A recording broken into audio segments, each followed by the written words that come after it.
senior policy advisors at the Health Foundation. And I don't know if you know much about the Health Foundation. I'm sure Sam may tell us a little bit more, but it's long been a really crucial player in the health and well-being landscape.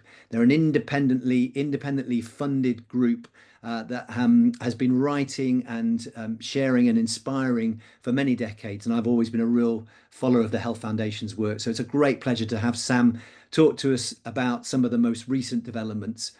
Sam, over to you. Brilliant. Thank you, Ollie. And you definitely saved me from doing some of the spiel about who the Health Foundation are. So thank you for that. Just to add that we as Ollie says, we're an independent charity. So we're independent, and that means we've got our own money, but we also are independent of party politics. We're not affiliated with any political party. And our general mission is about building a healthier UK.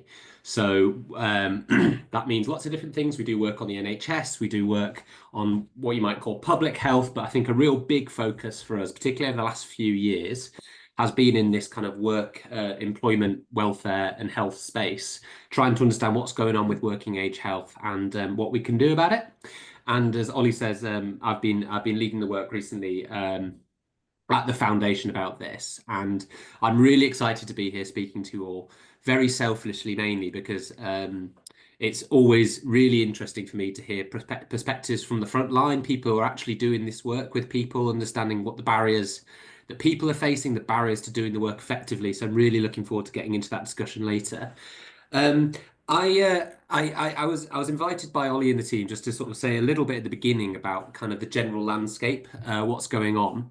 And I'm sure people have met, as Ollie's already alluded to, or John has already alluded to, there's loads going on at the moment. There's the Workwell pilots, which many people here will be working on. There's NHS accelerators, there's inactivity trailblazers, connect to work. I'm not going to try and condense all the complexity of that, but what I am going to do is focus on the most recent development, which is the Keep Britain Working Review.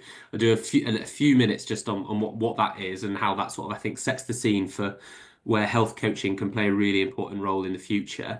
But before I do that, I'm just going to start us off by um, looking at some of the data, because I think this really underscores why the work that everybody on this call does is so important. And I understand this is a lot of information in one chart, so I'm going to try and break it down. And what this is showing over the past decade, the number of people, working age people, 16 to 64-year-olds, who have a health condition that they say either stops them from doing certain types of work or stops them being able to work as perhaps as much as they'd like. And we've broken that down as to whether they are economically inactive, so they're out of the workforce, they're not looking for a job, whether they're in the workforce or unemployed. So here what we can see is over the past decade, there's 1 million more people who are out of the workforce um, uh, with work limiting health conditions. So really important, big impetus on trying to ensure people get the right support to help them move back into work if that's what they want. And you'll have seen lots of sort of discussion about this. There's all the welfare debates the government was going through over the summer. So it's been a big hot political topic, at least for the past year. A slightly less recognised trend, which I think really underscores the importance of what Ollie was saying at the beginning, is over the past decade, there's actually even more, 1.7 million more people who are in work with work limiting health conditions, who are thus at greater risk of falling out of work. And that's a 70% rise in just a decade, a huge rise. So what I think this really sort of underscores, as I say, is how do you get support to people to help them manage their health conditions, to help adapt workplaces before they fall out of work, because this is a really growing and pressing need. And we know that this isn't really good for anyone. If you have got poor health and you fall out of work, it tends to, on the whole, tends to be worse for your health if you can't work. Be bad for employers who have recruitment retention challenges. And of course, it's bad for the government as well, because if fewer people are working, that's less taxes, it's harder to fund public services. They'll often have to spend more on welfare payments. It's harder to fund the higher state pension age. So it's a really critical thing. And I just wanted to start with that because I think it underscores why the type of work that everyone on this call is doing is actually is really one of the most important policy practice questions I think the country faces at the moment. So just as a starter. So Um, so as I said, I'm going to say a little bit about the Keep Britain Working report. Now, I'm sure many people will be familiar with this. I've put a picture of Charlie Mayfield there for people who aren't. But this was published last Wednesday, and this was an independent report. So, government commissioned Charlie Mayfield, who's the former John Lewis boss, to look at what we can do to ensure that more people who are in work with health problems, how we can keep them working for longer. And he sort of set out an ambition to what he said, turn the tide of ill health and disability in work, and set out some recommendations for employers, but also some for government. So I'm going to quickly go through those, and maybe we can use sort of some of the sessions later or some of the discussion to get into what we think about that and how best this sort of people on this call might be able to support this agenda. So I'll start with his asks of employers. I think there's really three key things that he's asked employers to do. And he sort of set out a delivery timescale and initial vanguard phase of the first few years. But what he's looking for employers to do is adopt what he calls a healthy working life cycle. To sort of break this down into plain English, I think this is really the types of things that employers can do which help reduce sickness absence, improve work return to work rates, improve inclusion of disabled people, people with long-term health conditions in the workplace. That might be adopting flexible working patterns. It might be better managing sickness absence, so you're speaking to people whilst they're off. Those types of things, which we know most employers do, or most employers try to do, but not all employers do it as effectively as they can. Sometimes they need help in working out what the best way to do it in their specific workplace or sector is. But he's calling on employers to start doing that.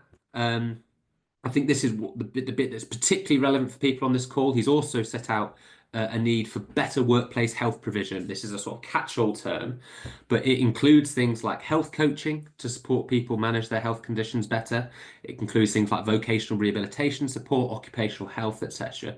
The type of things, the type of specialist-led, often case management-based support, which can help people with health problems to remain and thrive in work. And his vision for that is that you sort of have great programs like Workwell, which we can build on, which do that work already, but also work that happens through the private sector, through private insurers or occupational health providers, etc. And he's also called on employers to start collecting better data about what they're doing to support workplace health and start sharing that data with a new workplace health intelligence unit set up by government to really sort of mine into that data and work out, well, what's actually working to keep people in work? What's working to get people back from sickness absence quicker? What's working to prevent sickness absence in the first place? So those are the kind of three key asks of employers. The role of government in that is to set the table to enable this change to happen. So they said the government should be launching a vanguard phase, and we know lots of employers have already signed up to this. Some regional authorities that people here might work for, so South Yorkshire, for example, has signed up, as has the West Midlands. And they want to start building on that data that they're collecting to set a clear standard. These are the things that employers should be doing to be supporting health and work in the future. He also called on government to fund this workplace health intelligence unit, which I already mentioned, and then start looking at things like, well, how can we align the wider system to make the type of work that the people on this call do more likely to be effective? So that means, well, how do we align the incentives, maybe offering employers tax incentives or perhaps penalties if they're not doing the right thing to support worker health?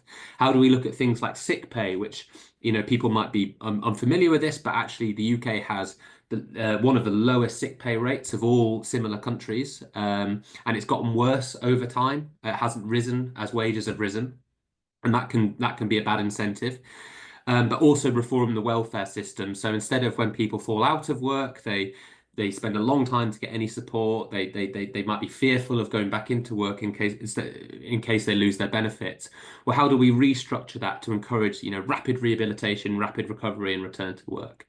So that's the ask of government. I'm sure people have lots of views about how you can most effectively do this in practice, but I'm going to stop talking now and hand over back to Ollie. But yeah, really looking forward to getting into it as the day goes on.